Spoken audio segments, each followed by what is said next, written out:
Okay, we're back for some continuation.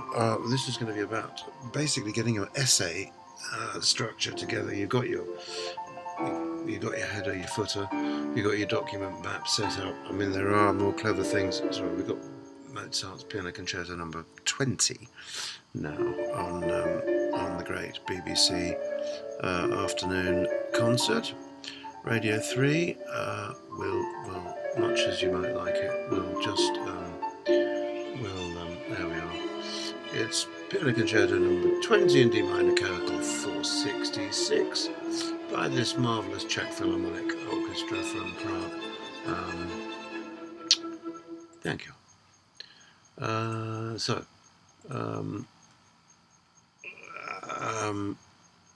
I'm going to change this, right? So it's got to be, what is my heading one? My heading one, please, all of you,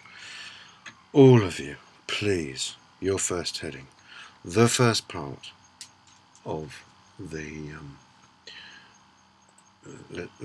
let's give it the question as well. Actually, oops, that's not right, is it? It should be like that. Let's make it clear.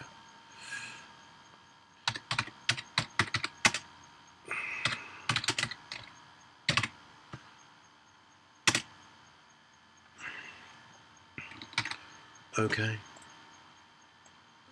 A discussion must be comparative, critical, and argumentative, from which you present conflicting arguments and then draw your own conclusions. So the first heading, obviously, is the introduction. As I was saying to my friend, the professors aren't going to read most of the essay because they know all that. That's why they're professors. They're going to read your introduction and they're going to read your conclusion. And they want to know what your opinions are, and they want to know how elegantly you can structure your argument and find problems or inconsistencies or critique of arguments that are presented to you in the scholarship. And the scholarship you find on Wikipedia, on the Wikipedia page for your subject, right? Because nobody reads books these days unless you can get the PDF downloaded. Even then, you're not going to have the time to read it all.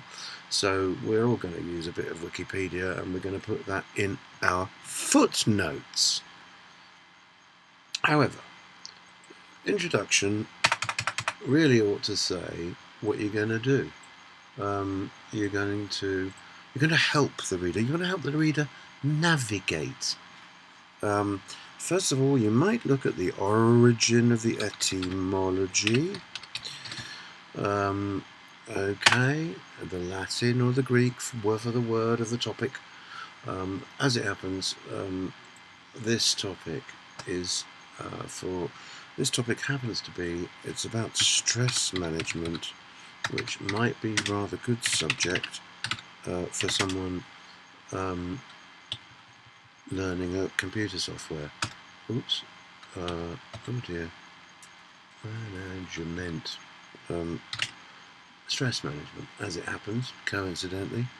So the word stress, and I wonder what is the difference between stress management and strain management. Stress and strain. So I happen to have looked that up, of course. One is of a Germanic origin, and the other is from the Latin. That's not a bad place to start with an essay, anyway, is it? So where are we? There we are. You happen to might have noticed that I have this here. Actually, it doesn't really help me very much. More helpful is the good old dictionary. And if you haven't got an Apple Mac, then you've got to have an app. You've got to have a dictionary. Get one online, and you've got to have a thesaurus. And it coincidentally, so here we are. Stress, the thesaurus gives strain as the obvious similar word. What is that? Not a pseudonym, but something nym. But interestingly, so its origin is from the Old French estresse, based on the Latin strictus, drawn tight. See strict. So we'll look at strict, and it's from stringere, the infinitive, tighten and draw tight. So there we are. So that's what stress means. And of course, strain, I think, is Middle English. Actually, it's from the same origin. Anyway, so good thing to start your essay with. There's a bit of that. But then the other thing, of course, is to tell the reader, first I'm going to look at this, and then I'm going to look at that, and then we shall look at, might be the background, some history, whatever, some practices, and in the main body of the text you're going to present your arguments, so help the reader to navigate what he's going to find. In the first part we shall look at X, and in the second part we shall look at Y, blah blah blah. So we do that, and then of course at the end we have our conclusion, yes, which is the only bit really that your professor is going to read anyway, quite frankly. So because they just don't have time, they don't have time. They take your money and they give you your degree, but they're not going to read all your essays. So, generally speaking, so maybe some of them do, but maybe they have a chauffeur and they can sit in the back and read your essays on the way home. And so your conclusion, and your conclusion is going to give you your opinion, and of course it might be a bit political. From the material that you've uncovered, you might find some old 1970s hippies that have one view, and some 1990s Thatcherites who have another view. So you draw your own conclusions and make your position clear, because you've got to be on one side of the fence. And then of course we have the notes. So this was the question that came up recently. Okay, we've got 4 minutes. So stress. Now, stress, strain. I need to explain, probably in a footnote. So here it is. Insert a footnote. Ping. We'll put them at the bottom of the page. You can put them at the end of the document if the document's long with different chapters. I mean, I like to have them on the page just so I don't have to flick through the pages. So let's do it at the bottom of the page.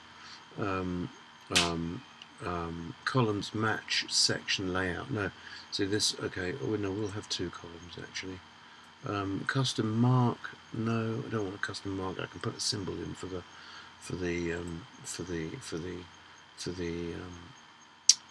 footnote.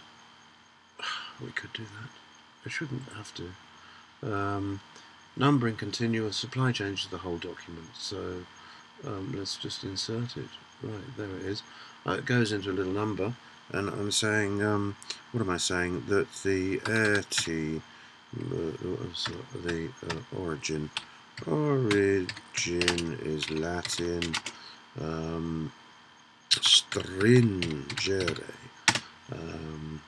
According to what dictionary, I might have to put in what dictionary it is. It might be Chambers, 1976 dictionary. Chambers.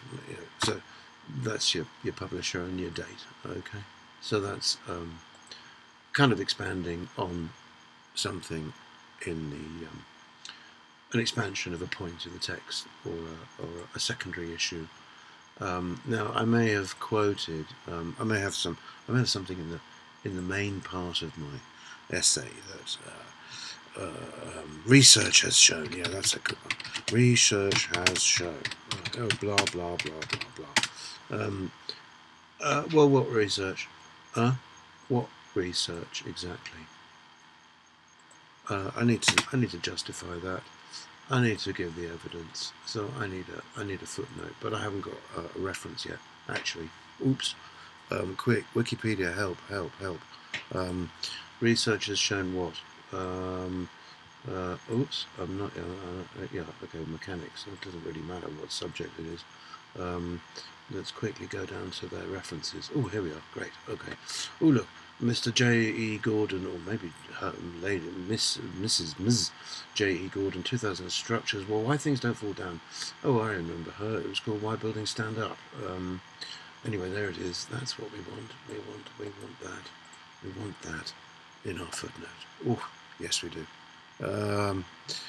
Okay, so we need to insert that footnote. Ooh, very quick. So there it is. Footnote should be number 2. Insert. Okay, it's gonna show. It's gonna ping. Oops. Oh, very nice thing. Sorry.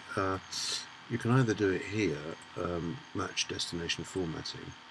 Okay, or actually in the paste thing, paste and match formatting. But don't worry too much about that. Now that's great. I've got the I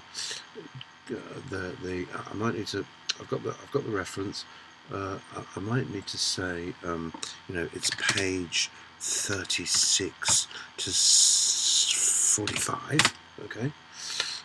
And then I might need, I think, in all fairness, just to add quoted in Wikipedia. Maybe.